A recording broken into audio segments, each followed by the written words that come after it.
शांति प्रसाद जी, आपकी बात अधूरी रह गई थी। शांति प्रसाद जी, जी बोलिए। आपने प्रभा जी को भी सुना, कांग्रेस को भी सुना, क्योंकि फिर उसके मैं चंद्रवीर गायत्री जी भी कुछ कहना चाह रहे हैं, उनसे भी लूंगा। शांति प्रसाद जी, अब जो है, अब वर्तमान की स्थिति में कल की ऑडियो आने के बाद वास्तविकता तो यही है कि उस पर भी बात होनी चाहिए। इस बात को तो आप भी कहेंगे कि भाई एक और ऑडियो आ गया जिसके अंदर वो रोते हुए कह रही हैं। उसके बाद उन्होंने एक वीडियो भी डाल दिया कि भाई मैं तो अपना इस बात को जो मैं कही है उसके लिए मैं तैयार हूं, नार्को कराने के लिए भी। शांति प्रसाद जी, देखिए, सवाल ये नहीं है कि वो अब क्या कह रही है, बाद में क्या कहा। सवाल सिर्फ इतना है कि अंकिता बिटिया की हत्या का मुख्य कारण क्या था। दूसरा, अंकिता बिटिया ने जिस वीआईपी के सामने जाने की बात कही गई थी उसका कारण क्या था, उसकी हत्या क्यों हुई। इस सवाल का जवाब सुप्रीम कोर्ट के जज तक को नहीं पता। और भारतीय जनता पार्टी से हम यही तो कह रहे हैं कि यदि अंकिता की हत्या में भाजपा का कोई नेता नहीं है तो बड़ी खुशी की बात होगी। हम तो इस चीज के लिए इनको भी साधुवाद करेंगे, मगर यही तो कह रहे हैं कि सीबीआई जांच करा दो। अंकिता के माँ बाप तो लिखित में कह के आ गए सवेरे कि आप इसकी सीबीआई जांच करो, हाई कोर्ट सुप्रीम कोर्ट के रिटायर्ड जज की निगरानी में करो। अब इसमें इधर उधर की बात क्यों कर रही है भाजपा।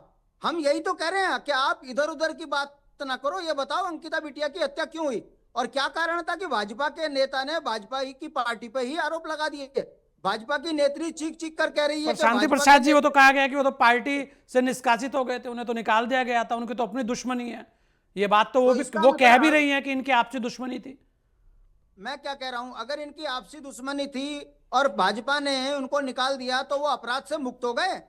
कौन करेगा आखिर इस चीज में। जब पुलिस एक व्हाट्सएप में किसी का लिखे मात्र में अपराध मुकदमा दर्ज करा के जेल डाल देती है, पुलिस एक व्यक्ति जो शंका की दृष्टि में है उसकी चिट्ठी को जो है गृह मंत्री अटेंड कर लेता है। अच्छा शांति प्रसाद जी, क्या 11 तारीख को एक बात हो रही है, मैं पुष्टि नहीं करता उसकी, मैं तो आप ही से पूछ रहा हूं इसलिए, और कांग्रेस के प्रवक्ता भी हैं पंकज जी, क्या 11 तारीख को फिर भी इस सब के बाद भी क्या बंद बुलाया जा रहा है? पंकज भाई, इसका जवाब आप भी दे दीजिए कि एक कहा जा रहा है कि यूकेडी कांग्रेस सब मिलकर एक बंद बुला रहे हैं। देखिए, हमारा स्पष्ट कहना है कि माननीय मुख्यमंत्री जी प्रेस के माध्यम से कहते हैं कि हम सीबीआई जांच करा रहे हैं और स्पेशल उसमें जो है हाई कोर्ट जज की रिटायर्ड जज की निगरानी में करा रहे हैं। तो हमको कोई दिमाग पागल है कि जो हम इस तरह से बंद कराएंगे। हम तो चाहेंगे कि भाजपा जो है इसका मतलब अपराधियों को पकड़ाने में अपनी भूमिका। चंद्रवीर गायत्री जी, देखिए शांति प्रसाद जी का कहना है, हाँ सुनिए सर, इसमें 2 हाथ आगे की बात और बता दूं मैं आपको। हाँ। माननीय मुख्यमंत्री जी अपना नार्को टेस्ट करा दें, दुष्यंत गौतम जी अपना करा दें और भाजपा दूध की धूली साबित हो जाएगी, हम ही जय जयकार करेंगे। ये भाग क्यों रहे हैं जांचों से। ये फर्जी गए 3-3 4-4 आदमी आके क्यों कह रहे हैं कि भाजपा निर्दोष है। मैं पूछना चाहता हूं आपके माध्यम से, दर्शन भारती कौन है। वो कैसे कह रहा है कि भाई उसमें वीआईपी नहीं है। नार्को टेस्ट दर्शन भारती का भी करो।